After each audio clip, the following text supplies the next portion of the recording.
choice but to get it on. Mandate, get it on. Good day, Bald Brian. Take a little time to be quiet. And good day, Teresa Strasser. Good day, Adam Carolla.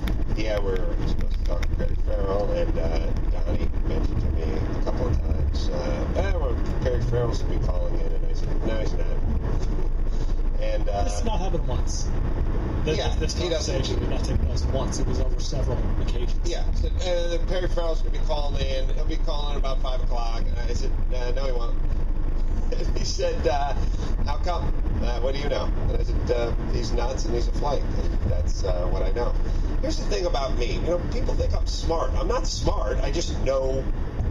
I don't have a crystal ball. I'm not intuitive. I just know the difference between my buddy Kevin Hench and Perry Farrell. And if somebody said, what if Kevin Hench is late and screws up the whole thing and doesn't make the flight? I'd say, no, he won't. He won't be late.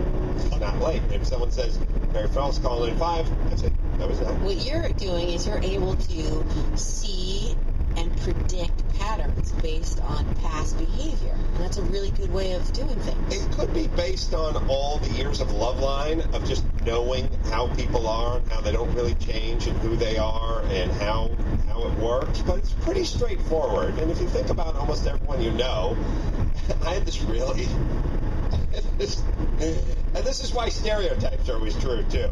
It's a sad but funny story. My wife's good friend came over to the house about a couple of weeks ago, and she said, well, sad news, my uncle has been killed. And my wife said, oh my God, that's horrible. And she said, well, he was, we saw it coming. He was troublemaker, running with a bad crowd, lifelong lifelong criminal, so on and so forth. And we're like, really? We both did this Jewish math because this chick is Jewish, and we're trying to picture her.